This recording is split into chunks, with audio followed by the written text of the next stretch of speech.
怖がることはないのよ。お前気安く触るんじゃねえ。とっても素敵。ああ、完璧。こんなにみなぎってるだなんて。やめろー。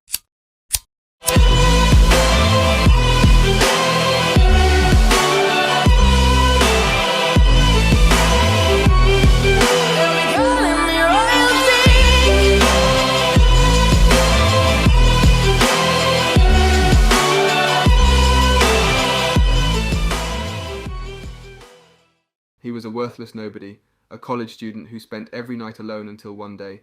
Some chick adds his number and he decides to instantly balls her out, spending every last dime to his name. After this he expects some service in exchange, but to his surprise she has other plans, making him realize it's time he finally becomes a man. The story begins with a middle-aged virgin walking aimlessly in a forest. He gets constipated from walking around, so he squats down on someone's grave to drop one. He tells himself that this is the perfect place to disrespect the dead and drop a nuke. As he does, however, all of the graves begin to fall, thus pausing his dump and making him scared. Meanwhile, a black-haired emo girl rides along in some tiny car until she arrives at the same forest where the man was last seen. Before she enters, her driver informs her that the previous day someone was attacked around here. Knowing this, she proceeds with caution until she finds the middle-aged man blabbering some nonsense to the police. The police officer tells him there is nothing in these graves, him wondering why someone raided these graves in the first place.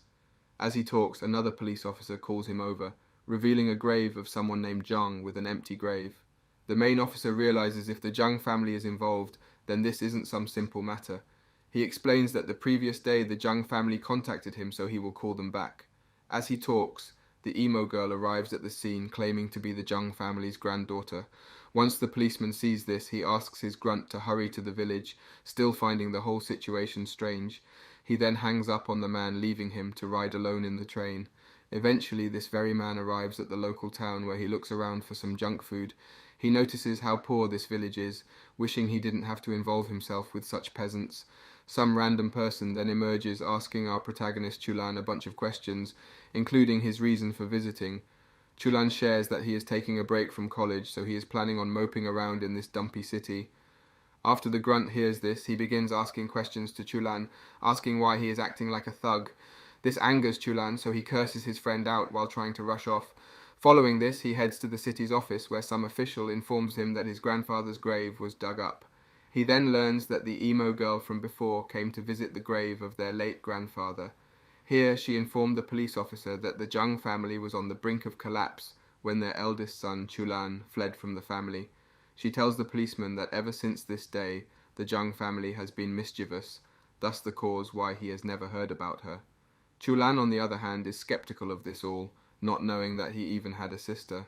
The official reminds him that his grandfather is already gone, so they have no leads to go off of. Once he hears this, Chulan rushes off to hopefully see what happened for himself. Upon arriving at the cemetery, he starts to get scared. He considers what is to come, but stops once he hears a shovel digging. He assumes it's a grave digger, so he rushes to the scene only to find the very same emo girl.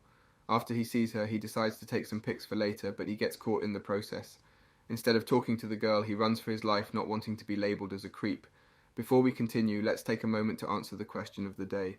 What older anime do you think deserves a remake and why? Comment down below for a chance to be shouted out in the next video. Now back to the recap. Now with some time to think of his plan, Chulan considers calling the police, but he is stopped before he can even try. The emo girl bangs him with a shovel, causing Chulan to pass out cold. Once he wakes up, he finds the emo girl slicing through the neck of a zombie, making him extremely confused. He sees this girl as an enemy, so he wets his pants, thinking she's going to kill him next. The girl then diverts her glance onto him and begins dragging him to a new location. He tries to break out, but with them being in the middle of the forest, no one is coming to help him. She then throws him in a grave and informs him that she is planning on burying him.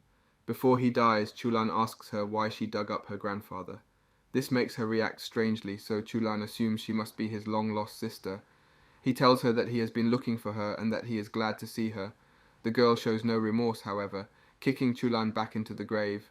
This makes Chulan question why she claimed to be his sister before, to which she explains it was all a lie. She continues burying Chulan, and instead of trying to break free, he just lets himself get buried. As she fills up his grave, more zombies begin to come alive, making Chulan even more scared. He begs for her to let him out, promising to do whatever she says, but he notices she has gone elsewhere. After inspecting the outside, he finds the emo girl slicing through zombies left and right mercilessly. This makes Chulan even more intimidated by the girl, so he cowers down into the grave. The emo girl, on the other hand, continues her rampage, slicing the zombies into bite-sized pieces. With every slash, a new zombie seems to emerge, causing her to think when the end will be. Chulan then begins complaining, so she smacks a zombie at his face to shut him up. This drives Chulan crazy, so he begins telling himself this is all just a dream, and something like this can't be happening to him.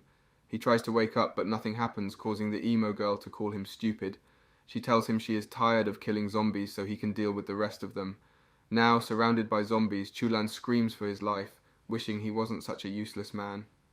While this happens, a handsome man in a suit is seen greeting the emo girl, Bao Bao.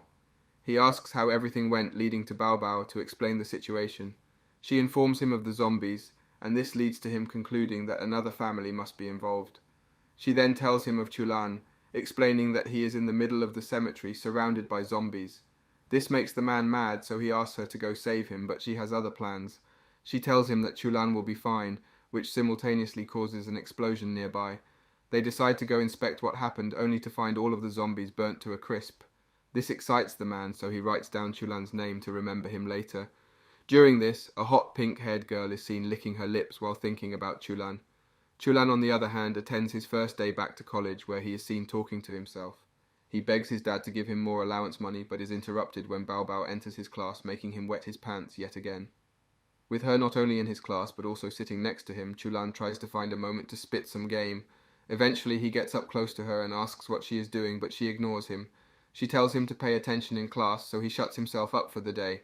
After this, he bugs her some more, declaring to her that she owes him an explanation. She refuses, however, which causes Chulan to get frustrated. He asks her for her name, and Bao Bao pulls out her new fake ID. She reads that her name is Huhu, and asks Chulan to be friends from now on. Once he learns she has a fake ID, he asks to get her one so he can buy liquor, but she rejects him. This enrages Chulan, so he begins screaming, showing that he is still just a whippersnapper.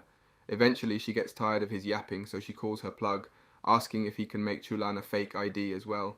Once she hears his response, she tells Chulan that if he wants one, then he needs to become her servant. To start, she wants him to use his power that he used while out in the cemetery. She explains that she knew the moment she met him that he had a true power hidden deep within. Chulan denies her request, and this causes Huhu to rush him with murderous intent. Chulan then decides to show off a bit of his power, jumping away from Huhu. She rushes him again, asking to see his power, causing Chulan to think of his past. His grandfather always told him to never hit girls unless the situation was dire. He remembers the time his mum left his dad and he got beat up for it. His dad told him to stop messing up his life, but Chulan denies that he did anything. This enrages his father even more, so he grabs a stick to knock some sense into him, but the OG arrives. He smacks Chulan's father over the head and introduces himself as the Jiang grandfather. This only makes his father even madder, but thanks to his grandfather's kind words, he gets let off the hook. While his grandfather leaves, he remembers him telling him to never use his true powers in front of others unless it was really needed. He followed these words for his life, but would always question his grandfather why he needed to hide his powers. His grandfather informs him that one day his father will tell him and reveal all of the family secrets. This makes Chulan even madder, asking his grandfather why he has to continue getting beat by his dad. He explains that all the other kids get light spankings while his father straight up beats him up. After his grandfather hears this, he starts explaining that he was the one who taught his father and thus he will deal with him. He puts his palm up and uses a technique to launch his father meters away. As the father, he flexes to Chulan, telling him if he continues training like this, he will one day be able to beat up his kid. His grandfather continues, explaining that although they learn these techniques with great power, comes great responsibility. This hits Chulan hard, so he asks what he means. His grandfather suggests that if he were to one day abuse his power, then others would as well disrupt the balance. He informs him that by hiding their power, they are able to live much more peaceful lives without having to fight other clans. He finishes by saying that Chulan is special even in their family, telling him he holds great power. This raises the question for Chulan to ask when he will ever use his kung fu. Flash forward back to the present, and Chulan realizes with his life in danger, he is going to be forced to use his powers. He then envelops himself in some kind of power and faces off against Huhu. He announces that he is done messing around, which causes Huhu to rush him. She tries to get in a hit, but with Chulan's divine power, he is able to easily evade any advancements she makes. Eventually, he gets tired of letting her be on a fence, so he grabs her collar and throws her away. Following this, he closes the distance, grabbing her hand and showing who the real boss is. Meanwhile, a nerdy-looking geek is seen overlooking Chulan's grandfather. He starts absorbing the energy within the body, but because he died many years ago, he isn't able to get enough. The zombie who delivered the corpse then invites the geek to join them, but he rejects their offer. He tells them he has an important role already, acting like he doesn't just stand around all day. He then asks them to bring in Chulan, hoping that he will have powers close to his late grandfather. Hesitantly, the zombie agrees to his demands again, hoping that this time he won't be scammed. Following this, the hot pink hair emerges again and starts embracing the geek. She tells him to take a break from all his work and do something naughty with him. He jumps away, however, and reveals the girl before him is actually his sister. She then begins inspecting the corpse until its stench begins making her aroused. She strokes the dead grandpa, causing the geeky boy to get lightheaded. While this happens, Chulan is seen defeated and completely stripped. Hoo comments on how small he is, asking if he is yet to hit puberty. This makes him embarrassed, but Hoo doesn't really care, telling Chulan that because she bested him, he is now her servant. Alarmed by this, he begins crying, asking her to please treat him well as her servant. He then stoops so low to call her master, earning him a reward of some old junk phone. She tells him to hold on to it, suggesting she will call him on that old phone if she needs something. Still naked, Chulan wonders what to do next, but eventually he sees a young couple getting active. He decides to hide away and watch from afar, wishing that he could get lucky like that guy. After a long session, the couple leaves, finally giving Chulan the courage to leave his secret place. Meanwhile, the couple is seen running down a street until they stop to take a picture of the moon. Once they take a picture, a mysterious naked man is seen in the middle of it all, causing a big commotion within the school. Chulan doesn't know that a naked pic of him is circulating around school, however, so he goes about his day as if it were normal. The following day in class, Chulan gets frustrated by the teacher talking about something boring. Once Hoo notices he is bored, she shows him a naked picture of himself, asking why he went around making a scene. He questions how anyone could have captured that photo, but denies it when she tells him the rumours surrounding the picture.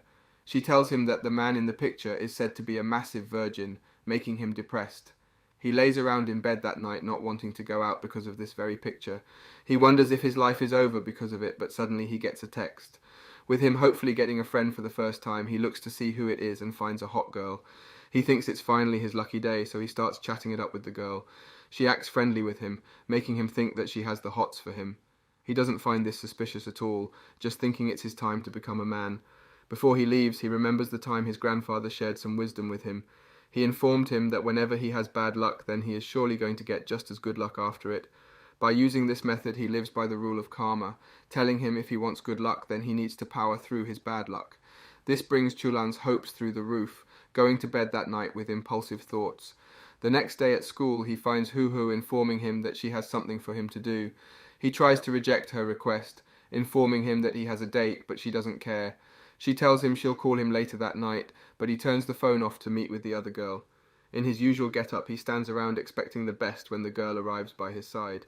He announces this as his first date in all his 19 years of life, hoping it goes well. Because of his lack of experience, he is unsure what to do with her. Eventually, she tells him that she doesn't know anything around the area, so she wants him to show her around. He sees this as a normal thing and accepts her request to show her around. He starts by looking around until he finds the cheapest restaurant in the area. While his happens, Hoo is seen trying to call Chulan, but the phone is off. Thankfully, she has a tracker embedded into the phone, so she is able to stalk him wherever he is. Her assistant finds this a bit weird, but Hoo continues, claiming that as his master he has to obey her. Meanwhile, Chulan is seen treating the baddie until he realizes his pockets can't keep up with such a lavish girl. He comments on this, asking how much she is planning on eating. He then asks her why she happened to hit him up out of the blue. She explains that for a while she has been curious about him, always passing by him at school. This caused her to constantly think about Chulan making him think that he has this girl locked in. He tries to express his feelings back with her, but he is blushing in the process. After they finish eating, Chulan suggests they go home with his pockets now empty, but she has other plans. She invites him to come to her place, so he accepts without a second thought. To his surprise, she lives in the projects, making him wonder if she is for the streets. He proceeds anyway, where she immediately takes him to bed. He wonders if his luck could be this good, but he can't resist when the girl makes an advancement on him. Before she gives him a kiss, she taps his neck, making him feel a shock through his body. With this, she starts getting closer to Chulan, making him get stiff. He then realizes that this is all too fishy, so he jumps away, asking her what her true purpose is. Once she hears this, she asks him if he is scared to pull it out, making him embarrassed. She then snaps and some zombies emerge, showing this whole time she planned to ambush him. She tells him that he really is a sad boy, taking her out to eat at the cheapest restaurant. This makes him angry, so he treats her the same as another power user. He tells her that he will unleash his full strength on her, but as he does, his power suddenly goes away. She explains that when she tapped his neck, she sealed his powers, making him useless. She then restrains him and knocks him out, revealing she plans on kidnapping him. Meanwhile, Hoo is seen still stalking him through the tracker, eventually deciding to see what he's up to. She decides to go after him while the geek and his sister are seen sitting around per usual. They talk with each other about a whole lot of nothing until the zombies finally arrive with Chulan in hand. With her bringing Chulan back, the geek announces she is a part of his little gang, Zensei. He informs her that they are a big gang with lots of strong people that do whatever they want. While all of this happens, Chulan ponders what to do when another hot girl makes an advancement on him. He tries to resist, but the girl's beauty forces him to get excited. She notices this and tries to blow him, but the geeky boy protests, asking her to wait until they suck all of his power out. She accepts, and the geek boy begins his plan, using his power on Chulan, thus sucking out of power. Before he can complete his ability, however, Hoo and the handsome fellow emerge to save Chulan. Once he sees them, Chunal begins begging for them to come save him, showing just how shameless he really is. The suited fellow introduces the two main members as Ryu and Natsuka, two rookies in their business. Along with them they have the zombie girl, which causes Joe, the suited man, to proceed cautiously. Natsuka tries to flirt with Joe, but with the other girl by his side she becomes jealous. She invites him to come hang with her away from the others, but Joe stands firm in his resolve, resisting the temptation. With this they all grab their weapons, knowing a fight is immediate. While this happens, the zombie girl uses her own powers to summon an army to fight for their stead. She tells the others that she will handle them with ease, confident in her zombie army. To her surprise, however, Joe shows no fear, telling Hoo once they retrieve Chunal they will leave them uninjured. Natsuka rejects, thinking he is some nobody, but he shows off his powers. He brings forward a large rock and throws at a zombie, dealing absolutely no damage to the real targets. This only ticks Natsuka off, so she kicks the zombie back, but Hoo doesn't give her a chance to catch her breath. She charges Natsuka, but with all the other does around, she is unable to properly deal any damage. As they fight, Joe stops her and reminds her that the woman before them is one of Zensei's 4 strongest sorcerers, earning the title of Bone Scraper Natsuka. Once she learns this, she agrees to follow Joe's advice, asking him to put her down. While they talk, Natsuka walks over to Chunal and informs them she will have her way with him if they don't do anything. Joe sees this as a problem, needing to preserve Chunal's life and leave him injured. He acts like he has no plan, but suddenly something pulls him underground, saving him in the process. Natsuka doesn't let this slide, however, slapping the man who saved Chunal to the ground. Now with Chunal back on their side, the enemies are confused on what to do about the current situation. Chunal boasts about his escape to the others, but Hoo shows him no remorse, asking why he didn't pick up her calls. Before she continues fighting, she cuts out a worm that was embedded into his neck to prevent him from using his powers. Following this, they ask him to help fight the bad guys back, making Chunal realize how useless he has been. He remembers the first time he achieved a higher form in front of his grandpa, hoping to gain some merit with him. Despite this hard work, his grandfather called him weak, urging him to calm down before his power got out of control. Chunal then falls after unleashing too much power, leaving the old geezer to laugh at his lack of control. He tells Chunal that one day he will need to use his powers for good, hoping he will prepare himself thoroughly for that day. Back in the present, Chunal realizes that the time has finally come for him to use his powers for the greater good. He offers to help, but Joe claims that he can handle all of them himself. Following this, various delivery men start to arrive, striking fear into the enemies. He tells them that they stand no chance and they should give themselves up already. Once they see all of these enemies, Natsuka boards her bike and leaves the others to fend for themselves.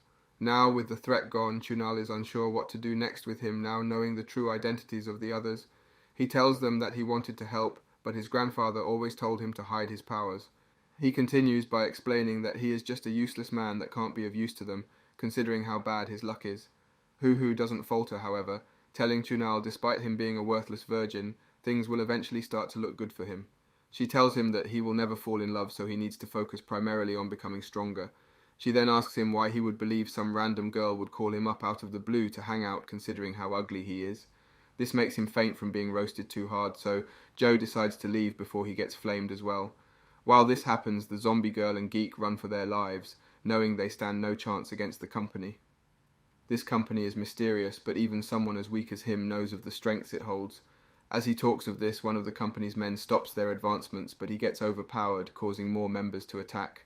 By utilizing their skills, they knock the zombie girl out of the car, leaving only the geeky kid left inside. Thankfully, she hangs on, but the geeky kid reveals his true motives, knocking her off to give him a chance to escape. He ends up getting away while Chunal is escorted back to his room, waking up yet again as a worthless being. Once he starts to get out of bed, Hoo emerges and informs him to follow her. They walk through town until they eventually arrive at headquarters, located in the back of a dodgy alleyway. He asks why a businessman as himself lives in such a dump surrounded by UPS workers. As he talks, Joe suddenly appears behind him, informing him he is a UPS manager as his secret identity. He then tells Chunal that he is sure he has a lot of questions, and he is willing to answer them with time. To start, he explains that everyone in the company is an outsider, someone who can use supernatural powers like Chunal. Chunal asks more about this, unsure of where his power even comes from. Joe explains that everyone has their own powers, some with stronger ones than others. What makes one an outsider is the energy they are able to control around their body to change the will of the world. This energy is called Kai. Before we continue, let's take a moment to shout out the winner of the last video's top comment, MRX661. Comment down below for a chance to be shouted out in the next video. Let's get back to the recap. Joe explains that their company focuses around people who have inherited the power to use ki. He explains that his family definitely passed down one of the sacred arts to him, giving him the chance to achieve great feats.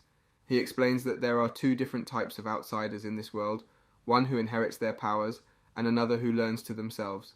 He tells Chunal that he is the fifth one, and usually those who inherit their powers become stronger than those who learn their own. He then asks Chunal if he is familiar with a famous dojo, informing him that they are mostly all outsiders. He tells him that outsiders rule the world behind the scenes. Most outsiders use their powers to benefit the world, however the Zensei are different. He explains that they use their powers only for their own benefit, while finding any ways to become stronger. Joe then guides him into the dungeon where within a cell is Kenken, the hot girl who flirted with him. Joe introduces her as the heir to a distinguishable family, telling Chunal he was hired to bring her home. He then tells Kenken that she is a fool for siding with the evil beings, asking why she doesn't use her power for good. Kenken then protests, telling Joe that he is doing the same thing, abusing others for their own power. He presses her further until she eventually agrees to share how she got involved in this all. She explains that her family is actually a front, and that she was kidnapped by the clan. She shares of all her challenges, being forced to learn their spells and hone her skills all her life. Eventually she got tired of this lifestyle, so she ran away only to be discovered by the Zensei practitioners. She informs us that they were the only ones who ever cared for her, telling the others that her life has been wasted. As she talks, she becomes more and more angry, eventually asking Joe what he wants her to do. She asks how else she was supposed to act with such a situation, but they are interrupted by another member of the company named Yon. He tells Joe that he knew he would struggle to put her out of her misery, so he came to help her out. He tells Kenken to spill everything to her, showing he means business when he slaps her. He continues beating her around, demanding that she tells him everything she knows. As he continues to beat her down, he acts more and more hostile, striking fear into Kenken's soul. Before he can continue beating her, Chunal gets enraged seeing a hot girl get hurt, so he steps in. He tells Yon that he will have a problem if he tries to hit her one more time. He explains that he was the main target of their attacks, so he should get a say in deciding what to do. This incites Joe to join in, urging Yon to chill out a little bit. With everyone having their own stance, they all start arguing, making Kenken wonder how she allowed herself to get captured by such vile men. After hearing all of this, Kenken starts spilling the tea, telling them that she was searching for something called Hoo Shakurin's legacy. She continues, telling the others that long ago there was an outsider who was stronger than anyone else. She explains that this outsider beat Zensei's forces up, thus causing them to crave his power. Even after their advancements, they were never able to bring this man to their side now, only leaving his legacy to search for. Once she finishes talking, the others head outside to talk about what to do now. Yon starts by asking Chunal how he learned his powers in the first place. Chunal informs them that he learned everything from his grandfather, thinking it was just some random training. As they talk, a man is seen begging to see the women, introducing himself as the pervert Saru. Chunal decides to keep his distance from this guy, noticing something is wrong with him. Joe then explains that because of Natsuka's attack, he became under the effects of a charm spell, making him in love with pretty much anything that'll give him a chance. Following this, they head into a cleaner space to talk more about the future. Joe invites Chunal to join his UPS company, but he has other plans. Chunal rejects his offer, telling him he plans on living a carefree life, leeching off his grandfather's savings. He asks why he would ever work for such a company, causing Joe to suggest he joins again. He informs Chunal that the pay is good at his company, but this doesn't excite Chunal at all, knowing he is standing on riches. With nothing seeming to work, Hoo then walks over to him and forces him to join the company. She beats him rapidly until he eventually agrees to join the company. With this agreement, Yon gives him a paper to sign his life away, hoping he won't read the fine print. Joe notices this and tries to stop him, but this only angers Yon even more. He glares at Joe and tells him to let him deal with Chunal, explaining he is confident in his skills. With this, Chunal enters the company only to go to sleep that night yet again with no girls on his phone. While he tries to sleep, he overhears something, so he goes to inspect it but ends up getting kidnapped in the process. Following this, he wakes up to find a couple of chicks inspecting his body to hopefully make use of him. He assumes they are from Zensei, but they inform him they only wish to meet with him. They tell Chunal that they simply wish to have him meet with their leader to see if they can recruit him. Meanwhile, a new man emerges to try and recruit Chunal. He tells the others to leave, telling Chunal he has no other option but to follow him. Chunal, on the other hand, simply wants to sleep peacefully, so he refuses their request, asking to try and take him. He encases himself in his ki, but the opponents do the same, showing they aren't just nobodies. While he is being attacked, Hoo is seen jumping off a building to get some fresh air. Upon arriving at the bottom, she sees a white-haired woman, who proclaims to her that she and her clan are planning on kidnapping Chunal. She tells Fu that she doesn't care what happens to Chunal, believing in his servant to never leave her. Fu then continues by telling Hoo she will kill him if needed, but they are interrupted when a large flow of ki enters the air. Behind this strong energy is Chunal, who is seen fighting against the two Tengakai monks. Chunal tells the others that he has tried to be nice and all, but he has only been treated with disrespect. He asks for them to just leave him alone, telling everyone he wants nothing to do with other outsiders. He then tells the boss to come at him full strength, hoping that he will kill him and relieve him of being constantly under attack. Before the boss makes a move, Hoo appears, telling Chunal he should live for himself. She tells him to become stronger so he doesn't have to be seen as such a weakling. With her emergence, Chunal becomes confident again, knowing if he defeats Reidyoku, then he will surely gain favor with Hoo. He starts harnessing his power, revealing that he has been hiding his true strength this entire time. He warns Reidyoku one last time, telling him he really won't be able to hold back once he starts fighting. With no change in his stance, however, Chunal is forced to use his true power, changing his ki from yellow to white and using a secret technique named Raihu. With this power being one of the ancient arts, even someone as strong as Reidyoku struggles to withstand the incoming attacks. As the fight goes on, the white-haired girl who I already forgot about comments on Chunal's skills. With him inheriting one of the strongest powers in the world, she knows that even their clan isn't strong enough to withstand his attacks. While he attacks, some of the other outsiders notice that the ability he is using, Raihu, is exclusive to only a select few masters in the world. They talk about how hard it is to command this skill, having to be taught it directly by one of the select few that know this power. Eventually, after getting knocked around, Reidyoku unleashes his true power, using a lightning similar to Chunal's but in a black color. He tells Chunal that although he can use Raihu, he is still no match for someone like him who has trained his skills for his whole life. Right before he gets defeated, Hoo emerges and nullifies the attack with a single attack. Once he witnesses this, he decides to admit his defeat, but not without inviting Hoo to attend an upcoming conference. Soon there will be something called the Raten Taishu, an event that will decide the next heir of the Tenshi, the major clan that rules over outsiders. He claims that not only is she strong enough to participate, but Chunal is as well, showing that he recognizes his skills.